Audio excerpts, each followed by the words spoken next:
Сіздер Қазақстан ұлттық арнасындағы таң сары бағдарламасымен біргесіздер. Өнерге бейімді қазақ елі шүкір өнерпаздарға кенде емес. Өнердің өзі сән салаға бөлінетіндіктен оларды игергендер мен меңгергендер әрине халықтың адам. Табиғи дарындылығын шыңдап өсетін өнерпаздардың көбіне көбі бұл Темірбек Жүргенов атындағы Қазақ ұлттық өнер академиясының түлектері десек, дөп басып айтқан болар едік. Біздің бүгінгі қонағымызда осы академияның түлегі, осы аталған академиядағы жастар комитетінің төрағасы және галерея меңгерушісі Дәурен Мақсұтқанұлы. Дәурен, қош келдіңіз. Қош келдік дейміз, өзіңізге қош келдіңіз дейміз. Таңсәріден мінекей таңның атысымен бастап біздің телеарнамыздың көрермендеріне үлкен сәлеміңізді арқалап келгеніңізді біліп отырмыз. Бірақ дей тұрғанмен де жаңа айтып кеттік қой. Сіз мен дәріс алған жерден, яғни Темірбек Жүргенов атындағы өнер академиясында қызмет жасап жатсыз. Бірақ дей тұрғанмен де алдымен өнер академиясында атқарылып жатқан қандай істер бар? Және де сонымен қоса өнер академиясында жастар комитетінің төрағасы және галереяның меңгерушісі болу сіздің жасыңызға қарай лайық деп ойлайсыз ба? Рахмет. Біріншіден, өзімнің бүкіл Қазақстан халқын әрбір арайлап атқан таң тек қуаныш әкелсін деймін. Сіздерге де жемістеріңіз, еңбектеріңіз жемісті болсын деймін. Рахмет. Ал енді және сұрағыңыздың соңынан бастайын. Қандай жұмысты болсын, әзірге жаспыз ғой, жас келсе іске дейді. Сондықтан жас кезімізде қаншалықты жұмыс болмасын, басшылығымыз сеніп тапсырған соң, әрине қолдан келгенше атқарып жатырмыз. Ал қазіргі сол оқу ордасында, Қара шаңырақта қандай жаңалықтар бар? Ел қызығатындай, сейлесмеген жақсы жаңалықтар бар шығар? Әрине, жаңалықтар жетерлік қой. Енді қазіргі күні кейде біздің достарымыз қалжыңдап айтады. Теледидарды қосып қосың, бәрі өнер академиясының адамдары, өнер академиясының студенттері деп. Түлектері деп. Сол айтқандай, мысалы соның бір дәлел ретінде өзіңде міне бүгін Қазақстан арнасынан шығасың. Сол өнеріңді өзің сияқты қаншама өнер адамдарын дайындап отыр біздің өнер академиясы. Сондықтан қазірде жастар болашақ өнер адамдары шығып жатыр әлі де. Қазір жастар ісін өзіңіз басқарып отырсыз. Жастардың жалпына қоғамдық іске деген көзқарастары қалар, белсенділігі? Енді әрине жас болған соң қоғамдық іске араласқысы келеді. Бірақ бізде басқа жоғарғы оқу орындарынан айырмашылығы, бізде көбінесе шығармашылыққа көңіл бөлінеді, сабақ, сонан кейін шығармашылық жұмыстар. Сондықтан ондай бос уақыттар аз болады біздің студенттердің. Бірақ сонда да біз соған қарамай қоғамдық жұмыстарға тартуға тырысамыз. Осы қаламызда, елімізде болып жатқан қоғамдық жұмыстарға сол студенттерді тартамыз. Дәурен, әлгінде ғана өзің біздің тікелей эфиріміз басталмай тұрып, бізге студиямызға қонаққа келген кезде, аман саулықты сұрастырып жатқан кезде бір жақсы жаңалықтың шетін меңзеп қалдың. Бұл яғни Қара шаңырақ Темірбек Жүргенов атындағы өнер академиясының биылғы жылы үлкен мерейтойы болады деп жаттың. Осыған кішкене дәлірек тоқталсақ. Әрине, биылғы жыл қазақтың өнерінің қара шаңырағы осы Темірбек Жүргенов атындағы Қазақ ұлттық өнер академиясының бұйырса биыл жарты ғасырлық, яғни 50 жылдық мерейтойы өтейін деп отыр. Осы биылғы жылы бұйырса атап өтеміз оны кең көлемде, бүкіл осы еліміз көлемінде, тіпті мүмкіншілік болса халықаралық көлемде осыны атап өтсек деген ойымыз бар. Ол халықаралық көлемде дегеніміз, біз мысалы біздің академия мысалы Ресейдің жоғарғы оқу орындарымен тығыз байланысты. Тығыз байланысты. Батыстағы елдермен, Балтық жағалау елдерінде жоғарғы оқу орындар бар, солармен тығыз қарым-қатынас жасайды. Сондықтан мен ойлап отырмын, сол жақтағы оқу орындармен де сол біздің 50 жылдықты бірлесіп атап өтсек деген ойымыз болып жатыр. Сондай жоспарлар бар алдыда. Өнер академиясының ішінде галереяда басқарып отырсыз. Галереяның жалпы жұмысына тоқтала кетіңізші, ол жерде тек қана студенттердің шығармашылығы ма, жоқ әлде ұстаздардың да, педагогтардың да шығармашылықтары бар ма? Рахмет сұрағыңызға. Енді ол жерде академияның галереясы ашылған. Ол галерея деген мынау қазақта ең көне дамыған өнердің бірі осы сурет бейнелеу өнері. Оны халыққа насихаттау жағы өте бізде кейінгі кездері болмаса өте нашар дамыған. Сондықтан сондай мақсатты алдыға қойып, біздің академия басшылығы осы 2000 жылы галерея ашқан болатын. Соның ғимаратының ішінен үлкен кең көлемде. Онда тек студенттердің ғана жұмысы емес, сонда сабақ беретін мұғалімдердің, ұстаздардың, яғни солардың кескіндемелері, мүсіндері, тағы басқа жұмыстар. Сондай-ақ сырттан да басқа кәсіби суретшілер бар ғой осы уақытта, мысалы академия бітірген немесе басқа салада істеп жатқан, солардың да көрмелерін ұйымдастыруға болады. Өйткені оның қалай айтсам болады, іші кең, мысалы мүмкіншілік бар ол жерде өткізуге. Бұл шығармалар халықаралық деңгейге шығып тұра ма? Жаңа көрмелерге немесе басқа жаңа ұйымдастырылған осы типтес шараларға? Сонда ұйымдастырылған көрмелер edесіз бе? Көрмелерге сіздердің жаңағы галереядан суреттер барып тұра ма? Енді ол белгілі бір авторлардың мысалы жұмыстар ғой. Сондықтан бізде қойылған жұмыстар мысалы басқа жерде де, басқа көрмелерде де қойылады, мысалы халықаралық дәрежеде. Мысалы бізде атақты суретшілеріміз бар, атақты мүсіншілеріміз бар, мысалы бір-екеуін атап өтейін. Осы Қазақстан суретшілер одағының басқармасының төрағасы Еркін Тілекұлы Мергенов сонда дәріс береді. Қазақтан тұңғыш мүсінші Хакимжан аға Наурызбаев, сондай-ақ сонда кафедра меңгерушісі Ескен аға Сергейбаев, Ханафия Телжанов, Керімбай Исаұлы Қыстаубаев деген атақты мықты осы бейнелеу өнерінің мамандар бар. Тағы да айтып өтсек, халықаралық дәрежеде сол өнер зерттеушілер мойындай бастады, мысалы Жұмақым Қайранбаев, сол сияқты мықты өнер адамдар бізде дәріс беріп жатыр. Олардан дәріс алып жатқан біздің студенттер де келешекте осы қазақ елінің намысын, өнерін дамыта береді деп ойлаймыз. Әрине, Дәурен, жаңа айтып кеттің, бұл тек қана біз емес, осы қара шаңырақтан дәріс алған, қара шаңырақтан нан жеген көптеген біздің телекөрермендеріміз, және де біздің жалпы отандастарымыздың өзіне үлкен қуаныш. Өйткені Темірбек Жүргенов атындағы Қазақтың өнер академиясының 50 жасқа келіп жатуының өзі, бұл нағыз керемет, шәпкемізді оралап аспанға лақтыратындай қуаныш екен. Дей тұрғанмен де қазақта әдемі сөз бар: 50 жылда ел жаңа, 100 жылда қазан деп жатамыз. Сен өзің сол қара шаңырақта қызмет істегеннен кейін, сол шаңырақта қызмет істеген әрбір қызметкер, әрбір пенде өзінің қара шаңырағының тарихын білуге міндетті. Әрбір адам борышы. Сондықтан да сен көзқарасың қалай? 50 жыл болып жатыр қара шаңырақта. Осы 50 жыл бұрын бұл қара шаңырақта қандай процестер жүріп еді, қазір оны немен айырбастады? Қандай жаңалықтар бар? Басып айтатындай. Дұрыс айтасыз. Бұл ең алғаш бастауын Қазақтың консерваториясы, Қазақ ұлттық консерваториясы. Соның жанынан ең бірінші алғаш театр факультеті болып ашылған болатын. Содан бері қарай 50 жыл өтті, 50 жылда үлкен бүкіл елге танымал, елге деп айтайық, Орта Азияға танымал жалғыз бірден бір осы өнер академиясы осындай деңгейге көтерілді. Енді онда айтып өтсек, осы 50 жыл арасында басшылықта әртүрлі адамдар мысалы сол академияны басқарды.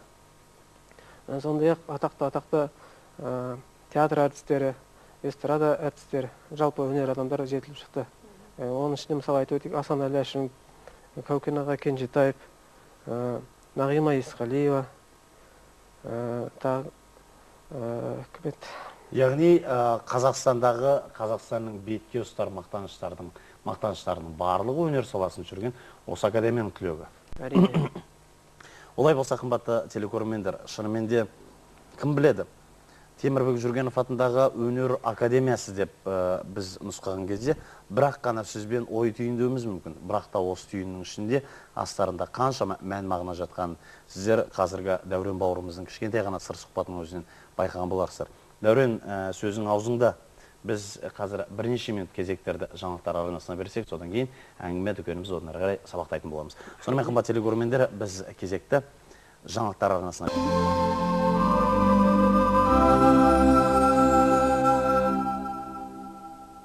Қымбатты телекөрермендер, сіздер Қазақстан ұлттық арнасындағы таң сары бағдарламасымен біргесіздер. Жаңадан үй құдысынан енді ғана тұрып жатқан ағайындарымыз болса, біздің қатарымызға қосылып жатқан ағайындарымыз болса, барлықтарыңызға қайырлы таң дейміз.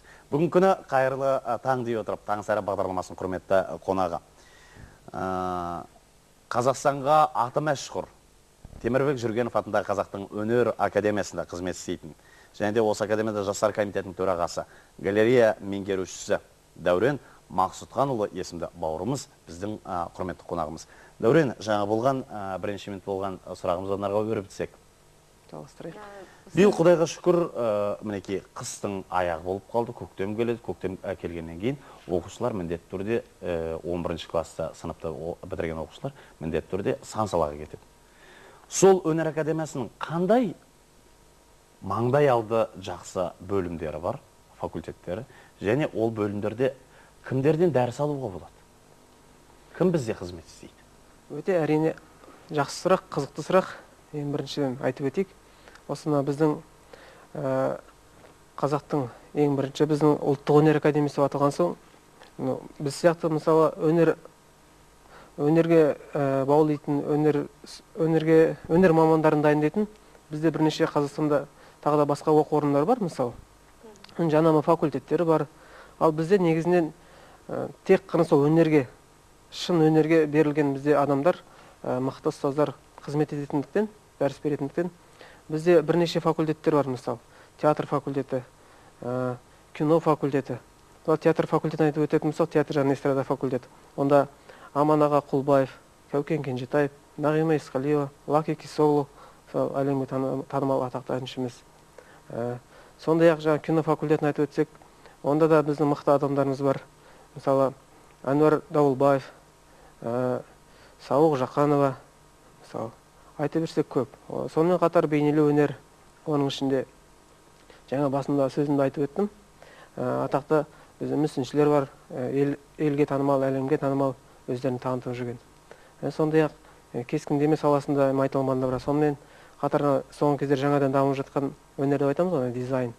Ол дизайнның өз бірнеше салаға бөлінеді бізде. Киім дизайн, жиһаз дизайны кете береді.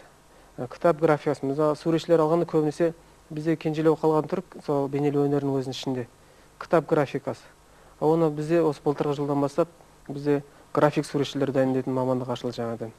Онда мына біз айтып жатырмыз, қазір көп мін тағылып жатыр, қазақ кітаптары тартымсыз, кітап оқымайды жастар деп. Ол әрине оның бір себебі кітаптың безендірілуінде. Егер ол кітап жақсы безендірілсе, ішіндегі мазмұнына сай келетін болса, ондағы сыртында бейнеленген сурет. Әрине адам қызығушылық ең бірінші көзбен көреді, көңілмен сезеді. Сондықтан ондай мамандарды бізде дайындайды. Оны қалауы біледі. Биылға бітіретін мектептің түлектерін әрине біздің академияға келуге шақырамыз. Қош келе беріңіздер дейсіз ғой. Енді сіз өзіңіз жастар ісін басқарғандықтан мен көбінесе сол жастар жайында сұрағым келіп тұр. Сіздерде жастарды жұмыстарын ұйымдастыру жағы қалай қойылған, немен айналысады?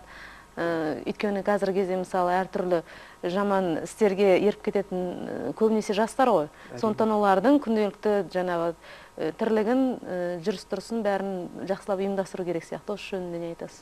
Әрине. Жалпы ол жастар ісімен айналысып жатқан осы көп болған жоқ, жаңа айтып өттім.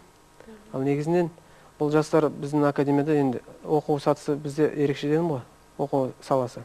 Сондықтан бізде менің мысалы негізгі мақсатым осы біздің академияда оқып жатқан жаңа жастар, өнерлі, дарынды жастардың талантын одан әрі таныту халыққа танылуына жағдай жасау. Ол мысалы біз осы Алматыдағы және басқадағы жоғары оқу орындарының жастар комитеттері бар әр жерде, әртүрлі аталған. Біреу студенттер альянсы дейді, біреу студенттер ассоциациясы, әркім әртүрлі атайды. Солармен біз қарым-қатынас жасап жатырмыз. Солармен бірге әртүрлі мәдени шаралар өткіземіз, мәдени спорттық шаралар. Солардың бәріне Алматы қаласының әкімшілігінің жастар саясатын қолдау мемлекеттік қор бар, солармен бірлесіп істер атқарамыз. Жалпы дәстүрге айналған әр жылда өнерпаздар арасында өтетін, мен тілге тиек ететін республикалық байқау, бұл шабыт байқауы. Ал шабытқа осы өнер академиясының қосар үлесі қандай, әйтпесе кімдер атсалысады? Егер сол шабыт өнер үлкен байқауына біздің академиядан қатысқан адамдар болса, ол жеңімпаздарға академияның тарапынан қандай көмек болады? Әрине жақсы қойып өттіңіз бұл сұрақты да. Біздің академия осы биыл өткен жыл мысалы 7-ші рет аталып өтті, ұйымдастырылды шабыт халықаралық байқауы. Оған осы 7-ші ретте біздің академия міндетті түрде солар тұрақты әр факультет, әр номинация бойынша қатысып келе жатыр біздің студенттер. Жеткен жетістіктер де жаман емес. Ал енді біздің академия тарапынан келетін болсақ, әрине келген соң біз оларға мысалы өткен жылы апарып келдік студенттер, жақсы өнер көрсетіп қайтты. Эстрада жанр бойынша бір қызымыз, Балжан деген қызымыз мысалы гран-при алды. Басқа салаларда бейнелеу өнер саласында да жақсы жетістіктер көрсетіп келді сол шабыт фестивалінде. Ал келген соң біздің академия тарапынан, ректораттың тарапынан әрине сыйақылар жасалады, стипендия жағына көмектеседі. Енді арқылы енді студенттің жағдайына қарайық. Дәурен, мені тек қана мен емес, біздің телекөрермендерді де қызықтыратын дүние. Өзің қандай бөлімді бітірдің? Мен осы өнер академиясының түлегімін. Қандай бөлімін? Кескіндеме және мүсін факультетінде мүсін бөлім бітірдім. Қанша дегенменде әлгі өз балаң өзі кетепсең де кетпейді, өзгенің баласы байлап қойсаң да тұрмайды деген сөз бар ғой. Сондықтан да жастар ісімен, жастар комитетінің төрағасы болғаннан кейін сенің бүйрегің со кескіндеме жағына көп ауып кетпейді ма? Жоқ, мен өзім мен өзім өнердің бәр саласын жақсы көремін. Қазақтың өнері дамыса деп ойлаймын. Өзім кішкене кезім, бала кезімде сөйтіп арманда өскен. Біз қазақ ешкімнен кем емеспіз. Соны біз дәлелдеуіміз керек. Сондай жақсы ойлармен бастыққа кіргенде бастығымыз соған келісім беріп, оны осы саланы да өзің басқарсаңшы деп маған жүктеген соң, жарайды деп іске сәттеп кірісіп кеттік. Ал жаңа бір әдемі сөз айтып қалдың. Көзбен көріп, көңілмен түйсіну керек деп. Яғни, ал қазіргі өнер академиясы тек қана Орта Азияға емес, жалпы тіптен бүкіл әлемге танымал болу үшін өзің көзбен көріп, көңілмен, санаңмен түйсіндеп жүрген қандай алдыңда мақсаттар бар? Ол үшін өнер академиясы не қажет? Ол үшін өнер академиясы не қажет дейсіз бе? Ең біріншіден мықты кадрлар болу керек. Мықты бітіріп шыққан біздің түлектер мықты болу керек. Деңгей. Ал қазір сол мамандар бізде бар ма? Әрине бар. Бар. Тек әлі қалай десем болады. Біздің мысалы Ресейдің өнер академиясын салыстырғанда біздікі әлдеқайда кемшін, кейін дамыған. Оған себеп не? Қай жағынан кем дамыған сонда? Жалпы баста болған себебін айтайын. Мысалы Ресейдің көркемсурет академиясы бар, мысалы 300 жылдан асты.